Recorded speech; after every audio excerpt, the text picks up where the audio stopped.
இந்த வேத வசனங்களுடைய தாவீதுடைய பின்னணி நம் அனைவருக்கும் மிகவும் தெரிந்ததாக இருக்கிறது. தாவீதுக்கு அடுத்து யார் அரசனாகிறாரு?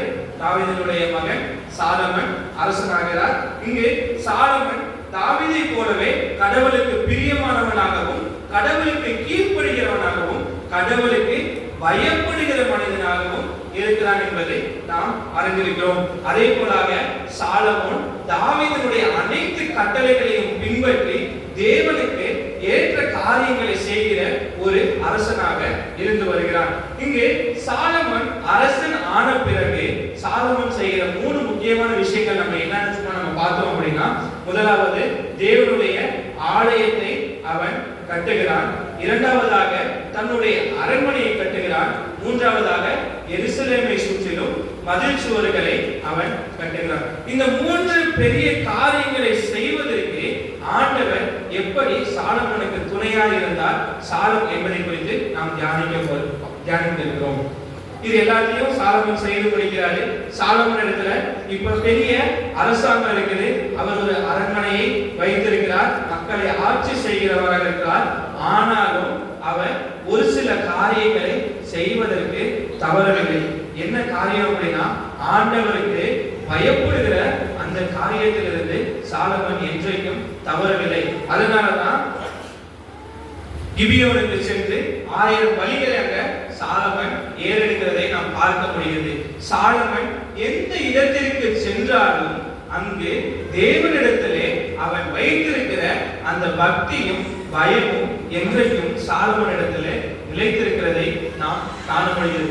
இந்த தேவ பக்தி எதை குறித்து நம்மை வழிநடத்துகிறது என்று நாம் பார்க்கும் பொழுது, இந்த உலகத்திலே அநேக பாவமான சூழ்நிலைகளில் நம்ம வாழ்ந்து கொண்டிருக்கிறோம். ஒரு நாளைக்கு நம்ம தெரிந்தோ தெரியாமலோ அநேக பாவங்களை நம்ம செய்துட்டு இருக்கோம் இல்லையா? இன்னைக்கு நம்ம கையில எல்லாரும் கையிலும் ஒரு பேப்பரை கொடுத்து நேற்று என்னெல்லாம் பாவம் செஞ்சீங்க அப்படின்னு எழுதுங்கன்னா கண்டிப்பா நம்ம எல்லாத்துக்கும் ஒரு 4-5 அடிஷனல் ஷீட் தேவைப்படும் இல்லையா? எக்ஸ்ட்ரா பேப்பர் வாங்கி நம்ம எழுதிக்கிட்டே தான் இருக்கணும். ஏன் அப்படின்னா, அப்படி பாவமான உலகத்துக்குள்ளாக நாம் வாழ்ந்து கொண்டிருக்கிறோம். இந்த பாவமான உலகத்துல வாழ்கிற நான் இந்த பாவத்துக்குள்ளே அகப்படாமல் இருக்க வேண்டும் என்றால் எனக்கு முதலாவது என்ன இருக்க வேண்டும்?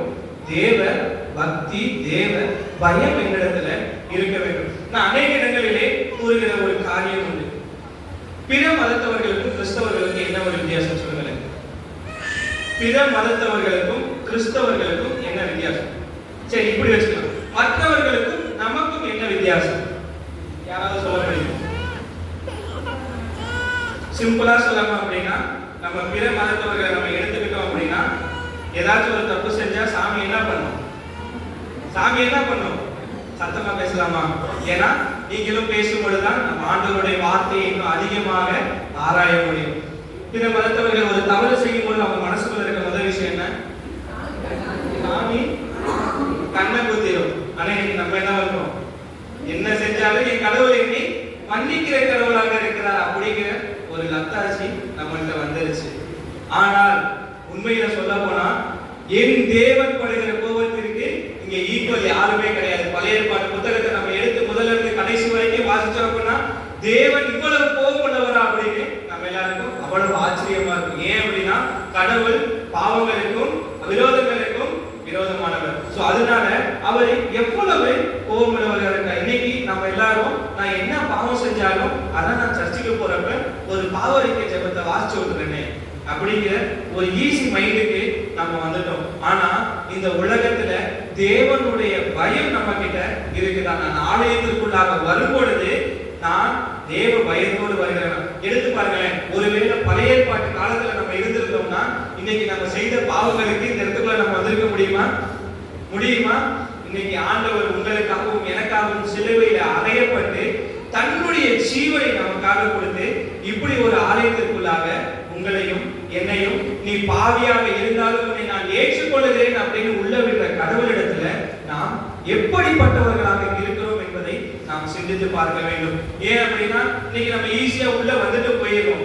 ஆனா ஒவ்வொரு முறை நான் பாவம் செய்யும் போதும் மீண்டுமாக என்னுடைய கிறிஸ்துவை நான் சிலுவையிலே அறைகிறேன் என்ற உணர்வு நம்மிடத்துல இருக்கிறதா என்பதை இன்றைக்கு நாம் சிந்தித்து பார்க்க வேண்டும். அப்ப இந்த உலகத்துல நான் இந்த பாவத்திலிருந்து விடுபட்டவனாக வாழ வேண்டும் என்றால் எனக்கு ஞானம் வேணும். இந்த ஞானம் என்னிடத்திற்கு வேண்டும் என்றால் முதலாவதாக நான் தேவ பயம் உள்ளவனாக சாலமோனை போல எந்த இடத்துல நான் இருந்தாலும், நான் வேலை செய்கிற இடமாக இருக்கட்டும், நான் படிக்கிற இடமாக இருக்கட்டும், ஆலயத்திலா இருக்கட்டும், குடும்பத்திலா இருக்கட்டும், நான் எந்த நிலையில் இருந்தாலும், உயர்வோ தாழ்வோ, கடவுளிடத்திலே நான் தேவ பக்தி உள்ளவனாக இருக்கிறனா என்பதை இன்றைக்கு நாம் சிந்திக்கும்படியாக அழைக்கப்பட்டிருக்கிறோம். அப்போ இன்னைக்கு சாலமோன் இடத்திலிருந்து நாம் தெரிந்து கொண்டது, நாம் எந்த நிலையில் இருந்தாலும் தேவனுக்கு பயப்படுகிற பயம் நம்முடைய வாழ்க்கையை தீர்மானிக்கிறது. இரண்டாவதாக நாம் பார்க்கும் பொழுது யோவான் 5ஆம் அதிகாரம் வசனங்கள் 3 முதல் நாம் பார்க்கும்போது, முதலாவது நூற்றாண்டுல நம்ம எடுத்துக்கிட்டோம் அப்படின்னா இயேசுவை குறித்து பல கோட்பாடுகள் இருந்தது. கிறிஸ்துவை குறித்து பல கோட்பாடுகள், அதாவது இயேசு கிறிஸ்து மரித்து உயிர்த்தெழுந்தார் என்ற செய்தி வந்ததுக்கு அப்புறம் இயேசு கிறிஸ்துவை குறித்து பல கோட்பாடுகள் அங்க கூறினார்கள். ஒரு சில மக்கள் என்ன சொன்னாங்க அப்படின்னா, ஆண்டவராகிய இயேசு கிறிஸ்து யார் அப்படின்னா, அவரு மனித சாயலை கொண்டிருக்கிறதுனாலே அவர் முழுமையான மனிதன் மட்டும்தான் அப்படின்னு ஒரு சில மக்கள் கூறினார்கள். ஒரு சில மக்கள் என்ன சொன்னாங்க, ஆண்டவராகிய இயேசு கிறிஸ்து மரித்தாலும் 3ஆம் நாள் உயிர்த்தெழுந்தார், எனவே அவர் தேவனுடைய சாயலை கொண்டிருப்பதால் அவர் தேவன் என்று ஒரு புறத்தார் கூறினார்கள். இன்றைக்கு நம்முடைய விசுவாசம், நம்முடைய நம்பிக்கை எப்படிப்பட்டதாக இருக்கிறது? தேவன் மனிதனாகவும் இருக்கிறார், தேவனாகவும் இருக்கிறார். இதுதான் இன்றைக்கு நம்முடைய விசுவாசம். இந்த விசுவாசத்தை தான், இந்த நம்பிக்கையை தான் யோவான் தன்னுடைய மக்களுக்கும் அறிக்கை இருக்கிறதை நாம் பார்க்க முடிகிறது. இங்கு யோவான் கூறுகிறார், இயேசு கிறிஸ்து மனிதனாகவும் கடவுளாகவும் இருக்கிறார். இந்த உலகத்திலே மனிதனாக வாழ்ந்து கடவுளாக நம்மோடு இருக்கிறார் என்ற நம்பிக்கையை நமக்குள்ளாக யோவான் விதைக்கிறதை நாம் பார்க்க முடிகிறது. இந்த நம்பிக்கை நமக்குள்ளாக இருக்கும் பொழுது இந்த ஞானத்தை நாம் பெற்றுக்கொள்ள முடிகிறது. என்னுடைய நம்பிக்கை எப்படிப்பட்டதாக இருக்கிறது என்பதை நாம் இன்றைக்கு சோதித்து பார்க்க போகிறோம். இன்றைக்கு நாம் வாழுகிற உலகத்துல நம்மளுக்கு ஒரு பிரச்சனை வந்துட்டாவே நம்மை பார்த்து கேலி செய்கிறவர்களும் சிரிக்கிறவர்களும் அநேகராக இருக்கிறார்கள். இன்றைக்கு நான் ஒரு காரியத்திலே விழுகும் பொழுது என்னை தூக்கிவிடும் கரங்களை காட்டிலும் என்னை கை காட்டி நகைக்கிற முகங்கள் அநேகமாக இருக்குது. இப்படிப்பட்ட உலகத்துல வாழ்ந்தாலும் இம்மட்டுமாக என்னை வழிநடத்தின தேவன் இனியும் என்னை வழிநடத்துவதற்கு அவர் வல்லவராக இருக்கிறார் என்ற நம்பிக்கை எனக்குள்ளாக வரும் பொழுது நான் அந்த ஞானத்தை பெற்றுக்கொண்டு என்னை சுற்றி என்ன நடந்தாலும், என்னுடைய பிரச்சனைகள் என்னவாக இருந்தாலும் அவைகளை மீறி வருவதற்கு தேவன் எனக்கு பலனை கொடுக்கிறார். ஆண்டவர் வாக்கு பண்ணிருக்கிறார், கலங்காதே திகையாதே, கலங்காதே திகையாதே, நான் உன்னுடனே இருக்கிறேன். இந்த நம்பிக்கை நமக்குள்ளாக இருக்கும் வரை நம்மை எத்தனை பிரச்சனைகள் சூழ்ந்தாலும், எந்த காரியங்கள் நம்மளை நெருக்கினாலும் நாம் அதை மீறி கடவுளுக்குள்ளாக வாழ்கிற வாழ்க்கையிலே நாம் வாழ முடியும். முதலாவதாக நான் தேவ பயத்தாலே நான் ஞானத்தை பெற்றுக்கொள்ள முடியும். இரண்டாவது, நான் ஆண்டவராகிய இயேசு கிறிஸ்துவின் மீது வைத்துள்ள நம்பிக்கையினாலே இந்த ஞானத்தை பெற்றுக்கொள்ள முடிகிறது. மூன்றாவதாக நாம் பார்க்கும் பொழுது வாசிக்க கேட்ட நற்செய்தி பாடத்தை நாம் எடுத்துக்கொள்வோம். இதிலே தேவ கிருபையினாலே நாம் ஞானத்தை பெற்றுக்கொள்கிறோம். இந்த ஞானத்தை நம்ம யாராலையும் விலை கொடுத்து வாங்க முடியாது. நம்ம ஆல்ரெடி பார்த்தபடி நம்ம ஸ்கூல் புக்ஸ்லயோ அல்லது டிக்ஷனரிஸ்லயோ நம்ம கையில இருக்க அந்த தொழில்நுட்பத்தினாலோ இந்த ஞானத்தை நாம் பெற்றுக்கொள்ள முடியாது. இந்த ஞானத்தை நாம் பெற்றுக்கொள்ள வேண்டும் என்றால் தேவனுடைய கிருபை என்னிடத்திலே இருக்கும் போதுதான் நான் ஞானத்தை பெற்றுக்கொள்ள முடியும். கடவுள் மனிதர்களிடத்திலே எந்த ஒரு வேறுபாடும் காட்டாதவர். உண்மையான ஞானம் கடவுளிடத்திலிருந்து வருகிறது. இந்த உண்மையான ஞானம் எதற்கு உதவுகிறது என்றால் நாம் கடவுளை தெரிந்து கொள்வதற்கு உதவுகிறது. இதை நம்ம பார்க்கும் பொழுது ஞானிகளுக்கோ அல்லது அறிவுள்ளவர்களுக்கோ கடவுள் வெளிப்படுத்தவில்லை, பாலகர்களுக்கு வெளிப்படுத்துகிறார். தன்னை தாழ்த்தும் போது தேவனுடைய கிருபை நம்மிடத்திலே வருகிறது. அநேக இடங்கள்ல நம்ம நிறைய இடத்துல மற்றவங்களுக்கு முன்னாடி நான் எவ்வளவு பெருமையா இருக்கேன், நான் எப்படிப்பட்ட வாழ்க்கையை வாழுறேன், என்னுடைய ஸ்டேட்டஸ் என்னவா இருக்குது அப்படிங்கிறத காட்டுறதுல நம்ம ரொம்ப தீவிரமா இருக்கிறோம். ஆனா வேதம் சொல்லுது, ஒருவன் தன்னை தாழ்த்தும் பொழுது கடவுள் அவனை உயர்த்துகிறார். அப்போ எந்த இடத்துல நான் கடவுளிடத்திலே நான் தாழ்த்துகிறேனோ கடவுள் என் தலையை உயர்த்துகிறவராக இருக்கிறார். அப்ப இந்த உலகத்துல எனக்கு பெருமை முக்கியமா அப்படின்னு நான் கேட்டேன் அப்படின்னா, எனக்கு கடவுளிடத்துல என்னை நான் எவ்வளவாக தாழ்த்துகிறேன் என்பதுதான் இன்னைக்கு முக்கியம். பிரியமானவர்களே, இன்னைக்கு நம்ம எந்த நிலைமையில வேணாலும் இருக்கலாம், நம்மளுடைய தகுதிகள் எந்த இடத்துல வேணாலும் இருக்கலாம், சோகால் இந்த சோசியல் ஸ்டேட்டஸ் நம்மளுக்கு எங்க வேணாலும் இருக்கலாம். கடவுளுடைய பார்வையில நம்ம அனைவரும் சமம். ஏன்னா கடவுள் யாருக்கிட்டையும் பாகுபாடை காட்டாதவர். அவருடைய பார்வையிலே நம் அனைவரும் சமமாக பார்க்கப்படுகிறோம். அப்படி சமமாக பார்க்கப்படும் நாம் கடவுளிடத்திலே நம்மை நாம் தாழ்த்துகிறவர்களாக இருக்கிறோமா என்பதை இன்றைக்கு நாம் சிந்தித்து பார்க்க வேண்டும். பிரியமானவர்களே, இந்த செய்தி சுருக்கமாக இருந்தாலும் இது நமக்கு கொடுக்கிற அந்த ஞானம் மிகவும் முக்கியமான ஒன்று. முதலாவதாக தேவ பயம் நம்மோடு இருக்க வேண்டும். அந்த தேவ பயம் நம்மோடு இருக்கும் பொழுது நாம் அனுதினமும் இந்த உலகத்தில் இருக்கிற எல்லா பிரச்சனையும் நம்ம தாண்டி வர முடியும். அடுத்து நம்பிக்கையோடு நாம் இருக்கும் பொழுது ஞானத்தை பெற்றுக்கொள்ள முடியும்.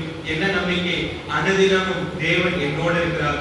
எனக்காக இந்த உலகத்திலே மனிதனான இயேசு கிறிஸ்து எனக்காக தன்னுடைய ஜீவனை சிலுவையிலே கொடுத்து உயிர்த்தெழுந்து இன்றைக்கும் என்னுடைய வாழ்க்கையிலே அனுதினமும் நடக்கிற ஒவ்வொரு காரியத்திலும் அவர் என்னோடு இருக்கிறார் என்ற விசுவாசம் நம்மோடு இருக்கும் பொழுது நம்ம இந்த உலகத்தில் வாழ்கிற வாழ்க்கை நன்மையானதாக இருக்கும். மூன்றாவதாக தேவ கிருபை மிகவும் முக்கியம். தேவனிடத்துல கிருபை கிடைக்கணும் அப்படின்னா தன்னைத்தானே தாழ்த்துகிறவனாக இருக்கிறோம். ரெண்டு பேரோட நம்மளுக்கு கதை நல்லாவே தெரியும். ஆலயத்திற்கு வாசலில் இருந்து ஒருவர் என்ன பண்ணுகிறாரு, ஆண்டவரே இடத்துல எதுவுமே இல்லை, நான் பாவி அப்படின்னு சொல்லி தன்னைத்தான் தாழ்த்துகிறார். அதே போல ஒருவர் ஆலயத்திற்குள்ளாக இருந்து எல்லா காணிக்கையும் போட்டு தன்னுடைய பெருமையை காட்டுகிறார். கடவுள் எதை அங்கீகரிக்கிறார்? கடவுள் எதை அங்கீகரித்தார்? தாழ்மையின் ஜெபத்தை கடவுள் அங்கீகரிக்கிறவராக இருக்கார். இன்னைக்கு என்னுடைய ஜெபம், என்னுடைய வேண்டுதல், என்னுடைய நடத்தை, என்னுடைய சொற்கள் எப்படி இருக்கிறது என்பதை நாம் சிந்திக்கும்படியாக இன்றைக்கான தலைப்பு நம்மை அழைத்துள்ளது. நாம் இந்த உலகத்துக்குள்ளாக கடந்து செல்லும் பொழுது நம்மை தாழ்த்துகிறவர்களாக இருக்கிறோமா என்பதை நாம் பார்க்க வேண்டும். நீங்க சொல்லலாம், நீங்க கேட்கலாம், மற்றவர்களிடத்துல நான் ஏன் தாழ்ந்து போகணும் அப்படின்னு. மற்றவர்களிடத்தில் தாழ்ந்து போகாதீங்க. கடவுளிடத்தில் உங்களை தாழ்த்தும் போது மற்றவர்களுக்கு முன்பதாக கடவுள் நம் தலையை உயர்த்துகிறவராக இருக்கிறார். எனவே கிறிஸ்துவுக்குள் பிரியமானவர்களே, நாம் இந்த மூன்று காரியங்களை நினைவில் வைத்திருக்கும் போது இந்த உலகம் எவ்வளவு இக்கட்டாக இருந்தாலும் சரி, இந்த உலகம் எவ்வளவு கஷ்டமா இருந்தாலும் சரி, இந்த உலகம் எவ்வளவு வலியோடு இருந்தாலும் சரி, அவைகளை நாம் தேவனோடு அவரை கரம் பிடித்த பிள்ளைகளாக நாம் கடந்து செல்வதற்கு தேவன் நமக்கு கிருபை தருவார். தலைகளை தாழ்த்தி ஜெபம் செய்வோம்.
இது எத்தனையோ பேருக்கு கிடைக்காத சாக்கியத்தை நீர் எங்களுடைய வாழ்க்கையில் எங்களுக்காக கொடுத்திருக்க இல்லாத சூழ்நிலையிலே என் தேவன் நீர் எங்களை வைத்திருக்கிறீர். அதுக்காக நாங்கள் நன்றி செலுத்துகிறோம். ஆண்டவரே, இந்த உலகத்தை நாங்கள் திரும்பி பார்க்கும் பொழுது ஆண்டவரே, பல கண்ணீர் நிறைந்த காலங்கள், கவலை நிறைந்த சூழ்நிலைகள் ஆண்டவரை நாங்கள் சந்தித்திருக்கிறோம். ஆனாலும் நீர் எங்களோடு இருந்ததினால் அப்பா அவைகளை நாங்கள் தாண்டி வருவதற்கு நீர் எங்களுக்கு பலன் கொடுத்திருக்கிறீர். அதுக்காக நாங்கள் நன்றி செலுத்துகிறோம். இனி வரப்போற காலங்கள் எப்படிப்பட்டதாக இருந்தாலும் என் தேவன் நீர் எங்களோடு இருக்கிற நம்பிக்கையோடு மீது உள்ள நாங்கள் பயத்தோடு ஆண்டவரை உங்களுடைய கிருபையினாலே அவைகளை நாங்கள் வெற்றி பெற என் தேவன் எங்களுக்கு அருள் புரிய வேண்டும் என்று கெஞ்சி மன்றாடுகிறோம். எங்களுடைய கண்ணீர்கள் கவலைகள் அனைத்தையும் என் தேவன் நீர் அறிந்திருக்கிறேன். ஆண்டவரை அப்படி அறிந்த தேவன் எங்களுடைய கண்ணீரையும் கவலைகளையும் சந்தோஷமும் சமாதானமாக மாற்றி தருகிற என்ற விசுவாசத்தோடு இந்த ஜெபத்தை ஏறெடுக்கிறோம். நாங்கள் அனைவரும் உங்களுடைய பார்வையிலே சமமானவர்கள் என்பதை நாங்கள் புரிந்து கொண்டு ஆண்டவரை ஒருவரை ஒருவர் நாங்கள் தேர்ச்சி கொண்டு ஒருவரை ஒருவர் ஆண்டவரை நாங்கள் பகிர்ந்து கொண்டு எங்களுடைய வாழ்க்கையை நாங்கள் நடத்துவதற்கு என் தேவன் எங்களுக்கு கிருபை செய்ய வேண்டும் என்று மன்றாடுகிறோம். முற்றிலுமாக எங்களையும் எங்களுடைய குடும்பத்தையும் இந்த திருச்சபையுடைய கருத்தில் நாங்கள் தாழ்த்தி அர்ப்பணிக்கிறோம். என் தேவன் பெரிய காரியங்களை செய்து நித்தம் எங்களை தாங்கி வழி நடத்த வேண்டும் என்று எங்கள் மீட்பரும் எங்கள் ரட்சகருமாகிய இயேசு கிறிஸ்து